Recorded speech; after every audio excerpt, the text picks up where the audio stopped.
नमस्कार दोस्तों, हमारे चैनल पर आप सभी का स्वागत है।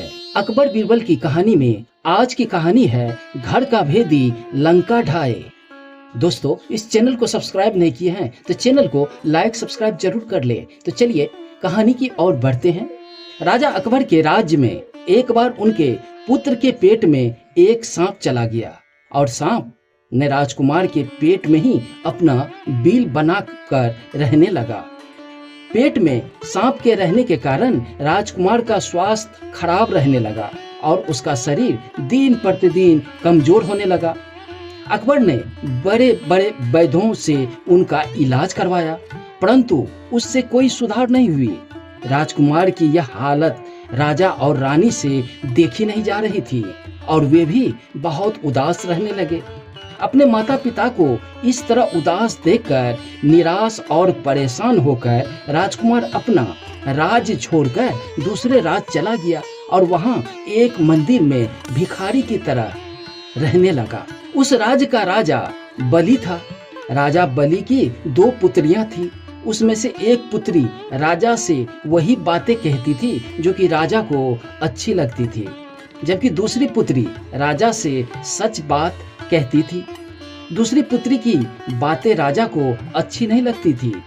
एक बार अपनी दूसरी पुत्री से क्रोधित होकर राजा ने मंत्री से कहा कि इसका विवाह किसी गरीब परदेसी से कर दो, जिससे यह अपने कर्मों का फल चख पाएगी। मंत्री ने राजा की आज्ञा मानते हुए उस राजकुमारी का विवाह मंदिर में भिखारी के रूप में रहने वाले राजकुमार से कर दिया। राजकुमारी ने उससे अपना पति के रूप में स्वीकार भी कर ली और दोनों राज्य छोड़कर चले गए। रात के समय अक्सर एक दूसरा सांप पेट वाले सांप से मिलने आया करता था। जब राजकुमार और रानी रात में सो रही थी, तभी आधी रात को सांप पेट वाले सांप से मिलने आया और दोनों बातें करने लगे। बातें करते करते बाहर वाले सांप ने बोला कि तुम राजकुमार को क्यों परेशान करते हो? बेचारा बहुत परेशान है। पेट वाला सांप बोला कि तू भी तो ऐसे बिल में रहता है जिसमें स्वर्ण कलश है, तू भी तो उसे दूषित कर रहा है। बाहर वाला सांप पेट वाले सांप से बोला, तुझे क्या लगता है तुझे पेट से निकालने की दवा किसी को मालूम नहीं है? कोई भी राजकुमार को उबली हुई राई की काजी पिला दे, तुझे बड़ी ही आसानी से मार देगा। पेट वाला सांप बोला, कोई भी तेरे बिल में गर्म तेल डालकर तुझे भी मार सकता है। राजकुमारी ने दोनों की बातें सुन ली और दोनों के भेद जान ली।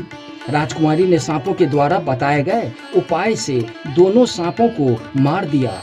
कुछ ही दिनों बाद राजकुमार स्वस्थ हो गए और दोनों ने सांप के बिल से स्वर्ण कलश निकाल लिया और स्वर्ण कलश पाकर दोनों की दरिद्रता दूर हो गई। कुछ दिन बाद सुख पूर्वक काटने के बाद दोनों राजकुमार के देश चले गए। राजकुमार के माता पिता दोनों को देखकर बहुत खुश हुए और प्रजा ने प्रशंसा पूर्वक दोनों का स्वागत भी किया। इस प्रकार सभी आनंद पूर्वक रहने लगे। दोस्तों, इस कहानी से हमें शिक्षा मिलती है कि हमें कभी भी अपने राज किसी अन्य व्यक्ति को नहीं बताना चाहिए। दोस्तों, ये कहानी अच्छी लगी हो तो चैनल को लाइक सब्सक्राइब जरूर कर ले। धन्यवाद।